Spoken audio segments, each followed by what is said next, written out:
ময়দানে ময়দানে মাহশারে যেদিন সবাইকে বিচারের জন্য বিচারের কাঠগড়া হাজির হবে, একদল লোক জান্নাতের দিকে যেতে থাকবে, জান্নাতের ফেরেশতা আটকাবে, তোমরা কোথায় যাও, এখনো হিসাব নিকাশ হয় নাই।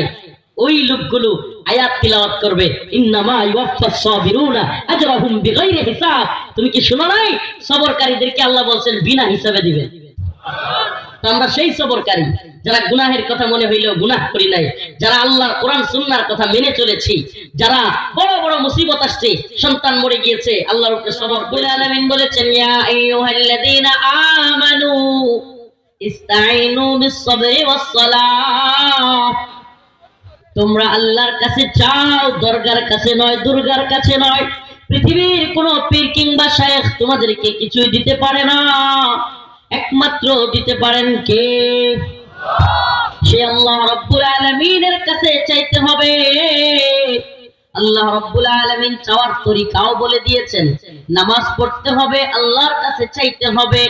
সবর, সবর তিন প্রকার, দ্রুত বলি, আলোচনার সময় কম।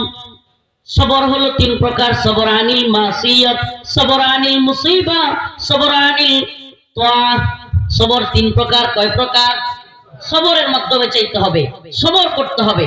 আব্দুল্লাহ ইবনে আব্বাস রাদিয়াল্লাহু আনহু বলেন, সবর হলো ইচ্ছায় অনিচ্ছায়, নিজের ইচ্ছায় অনিচ্ছায় আল্লাহর কথাকে, রাসূলের কথাকে মেনে নেওয়া, এবং গুনাহ করতে মন চাচ্ছে তবুও অনিচ্ছা সত্ত্বেও গুনাহ না করা, এটার নামই সবর। এবং আল্লাহর কাছে এটার প্রতিদান আশা করা। সুবহানাল্লাহ।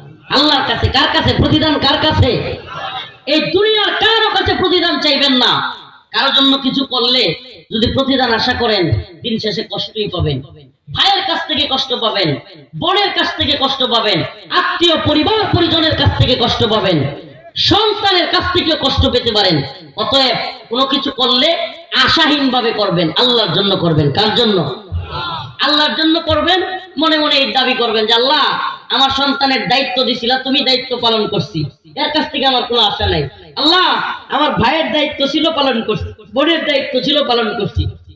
বিশ্বাস করেন, আত্মীয় স্বজন, পরিবার বা দুনিয়াবি কারো কাছ থেকে আশা করবেন, দিন শেষে হতাশ হবেন, কষ্ট পাবেন। অনেকে হতাশ হইয়া মেন্টালি পাগলের মতো হয়ে যান।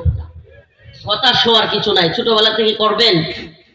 আমি এজন্য বলি, হতাশ হওয়ার কিছু নাই, আল্লাহর জন্য করবার চেষ্টা করবেন। আল্লাহ পাক আমাদের বুঝার তৌফিক দান করুক। তো সবর তিন প্রকার বললাম। সবর আনিল মাসিয়াত, গুনাহের ক্ষেত্রে সবর। একটা মেয়েকে দেখছেন, আল্লাহ মাফ করুক, গুনাহের নজর আসছে, তার সাথে সময় কাটানো বা খারাপ চিন্তা আসতেছে, সবর করবেন, আর তাকাবেন না। আল্লাহ আপনি আমারে মাফ করে দেন, ইস্তিগফার করে নেবেন। আল্লাহর কাছে এর প্রতিদান আছে। কি প্রতিদান? হাসরের ময়দানে, ময়দানে মাহশারে যেদিন সবাইকে বিচারের জন্য বিচারের কাঠগড়া হাজির হবে, একদল লোক জান্নাতের দিকে যেতে থাকবে, জান্নাতের ফেরেশতা আটকাবে, তোমরা কোথায় যাও, এখনো হিসাব নিকাশ হয় নাই। ওই লোকগুলো আয়াত তিলাওয়াত করবে, ইন্নামা ইউওয়াফাস সাবিরুনা আজরাহুম বিগাইরি হিসাব। তুমি কি শোনো নাই, সবরকারীদেরকে আল্লাহ বলছেন বিনা হিসাবে দিবেন। আমরা সেই সবরকারী যারা গুনাহের কথা মনে হইলেও গুনাহ করি নাই, যারা আল্লাহর কোরআন সুন্নাহর কথা মেনে চলেছি, যারা বড় বড় মুসিবত আসছে, সন্তান মরে গিয়েছে, আল্লাহর উপরে সবর করেছি।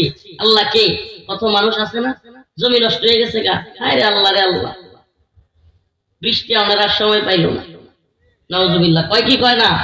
এটা সবরের খেলাফ, এটা আল্লাহর নাফরমানি। এই নাফরমানি করা যাবে না, সবর করতে হবে। আল্লাহ পাক আমাদেরকে সবর করার তৌফিক দান করুন।